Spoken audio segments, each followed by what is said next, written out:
Biography of Holy Prophet, peace be upon him, part 6। सबसे पहले दुरूद व सलाम अल्लाहुम्मा सल्ली अला वसल्लम नबीना मुहम्मद। कुरैश के लोगों तक हमारे प्यारे नबी सल्लल्लाहु अलैहि वसल्लम ने इस्लाम की दावत पहुंचाना शुरू कर दी थी। एक एक लोगों को इस्लाम की दावत देते थे, चुपके से भी देते थे और खुले आम भी देते थे। लेकिन उनके बुतों के खिलाफ हुजूर सल्लल्लाहु अलैहि वसल्लम जो उनको बुतों की पूजा करने से मना करते थे, वो सब देखकर कुरैश पैगन्स ऑफ मक्का यानी मक्का के मुशरिकीन, मक्का के हिंदू, काफिर, यहूदी हमारे प्यारे नबी से बिल्कुल भी खुश नहीं थे।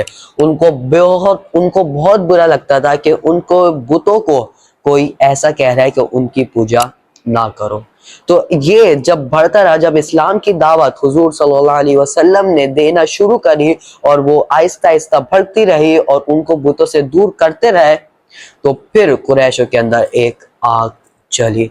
उन्होंने मुसलमानों पे, उस जमाने में जो मुसलमान लोग थे उन पे जुल्म करना शुरू कर दिया। इसलिए हमारी जो आज की वीडियो है वो है परसिक्यूशन ऑफ मुस्लिम्स यानी मुसलमानों पे जुल्म। बिस्मिल्लाहिर्रहमानिर्रहीम, अस्सलाम वालेकुम रहमतुल्लाहि व बरकातहू। कैसे आप सब लोग? उम्मीद आप लोग खैरियत से होंगे। तो आज की वीडियो में मुसलमानों पे जो जुल्म हुए थे हमारे हुजूर सल्लल्लाहु अलैहि वसल्लम के ज़माने में, वो मैं आप लोगों को बताऊंगा। अब जब उनको दावत दी तो उनसे बिल्कुल भी सहा नहीं गया कि उनके बुतों को इतना बुरा भला कह रहे हैं, उनको पूजने से मना कर रहे हैं। तो उन्होंने हमारे प्यारे नबी सल्लल्लाहु अलैहि वसल्लम को अजीब व गरीब तरीके की सजाएं देना शुरू कर दी। सबसे पहले तो वो अलग अजीब व गरीब नाम से बुलाते, जादूगर, तौबा नऊज़ुबिल्लाह, शैतान की ताकत, ये सब कह के बुलाने लगता है उस नबी को। और जब हुजूर सल्लल्लाहु अलैहि वसल्लम घर में होते हैं तो उनके घर के दरवाजे के बाहर गंदगी रख देते हैं, ताकि जब वो बाहर आए तो उनके कपड़े और उनका जिस्म मुबारक सब गंदगी की बदबू में हो जाए। ये क्या करते हैं और उनके ऊपर पत्थरों की बारिश करते हैं। जब हुजूर सल्लल्लाहु अलैहि वसल्लम ताइफ गए थे लोगों को मुसलमान करने के लिए, वहां पे हुजूर सल्लल्लाहु अलैहि वसल्लम पे, आप सोचे उस नबी पे इन काफिरों ने इतने पत्थर बरसाए कि हमारे हुजूर सल्लल्लाहु अलैहि वसल्लम के जो जूते थे वो पूरे खून में भर चुके थे। हमारे प्यारे नबी का मुंह पहचाना नहीं जा रहा, इतना खून। ये जो आप लोग पिक्चर देख रहे हैं ये ताइफ की है और ये वो जगह है जो आप लोग देख रहे हैं, वो जगह है जहाँ पे सबसे ज्यादा पथराव हमारे प्यारे नबी पे हुआ था। और हमारे प्यारे नबी का खून मुबारक अभी भी इस पत्थर पे लगा हुआ है। लेकिन हमारे प्यारे नबी सल्लल्लाहु अलैहि वसल्लम आपकी और मेरी तरह गुस्से वाले नहीं थे। अगर हमें कोई कुछ बोले हम उसको पलट के जरूर जवाब देंगे, उसको जरूर मारेंगे। लेकिन हमारे प्यारे नबी उन मुशरिकीन ने मक्का, पैगन्स ऑफ मक्का को कुछ नहीं कहते थे। जब वो हमारे प्यारे नबी पे जुल्म सितम करते थे, हुजूर सल्लल्लाहु अलैहि वसल्लम उनको कुछ नहीं कहते थे और ना ही उनसे रिवेंज लेते थे और ना ही उन पे कोई जुल्म और ना ही उनको कोई नुकसान ना ही पहुंचाते थे और ना ही पहुंचाने देते थे।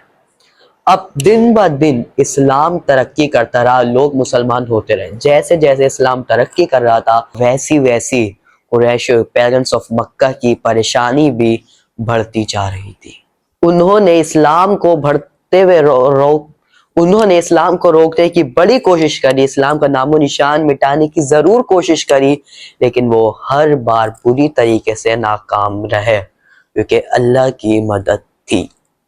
अब उनको जब कोई आसरा नहीं मिला तो उन्होंने जुल्म करना शुरू कर दिया।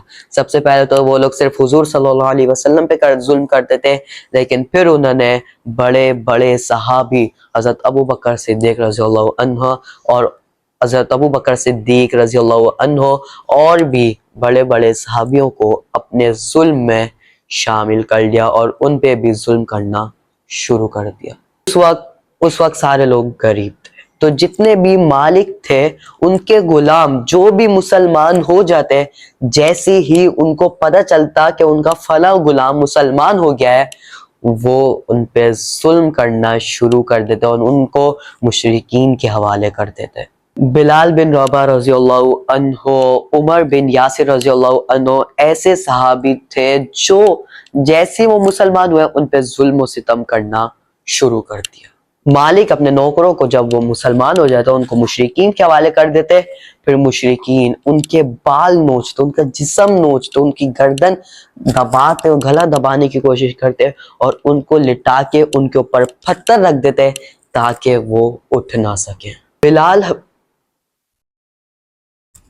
حضرت بلال حبشی رضی اللہ تعالی عنہ نے جب اسلام قبول کرا تو ان کے مالک نے ان کے ساتھ تو سب سے زیادہ ظلم کرا۔ ان کے گلے میں کسی جانور کی طرح رسی باندھ دیتے اور لڑکوں کو دے دیتے، پھر وہ ان کو سخت کرکتی ہوئی دھوپ میں مکہ کے پہاڑوں میں، آپ کو پتہ ہے مکہ میں کتنی گرمی ہے کیونکہ ریگستان ہے، پورا ڈیزرٹی ایریا ہے، تو پہاڑ پہ لے کے جاتے اور سخت گرمی میں ان کو پورے اس میں گھماتے، پہاڑ پہ لٹاتے، ان کے اوپر پتھر رکھتے اور کہتے کہ اسلام کو چھوڑ دو، لیکن وہ اپنے عقیدے پہ بہت مضبوط تھے۔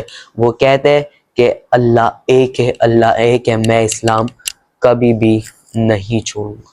اور جب عمر بن یاسر رضی اللہ تعالی عنہ اور ان کے گھر والوں نے اسلام قبول کرا تو ان کے اوپر تو قیامت ہی آ چکی تھی۔ اب مشرکین کیا کرتے، ان کو پہاڑ پہ لے کے جاتے، کبھی ان کے سینے پہ پتھر رکھتے اور کبھی تو ان کو پانی میں ڈبوتے تھے۔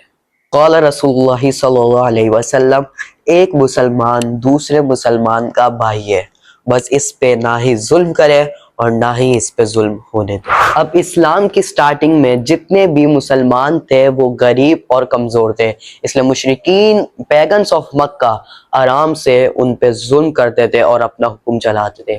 لیکن پھر ایک ایسا شخص آیا جو کہ اتنا سخت تھا اور نہ ہی اتنا زیادہ امیر تھا، نہ ہی اتنا زیادہ غریب تھا۔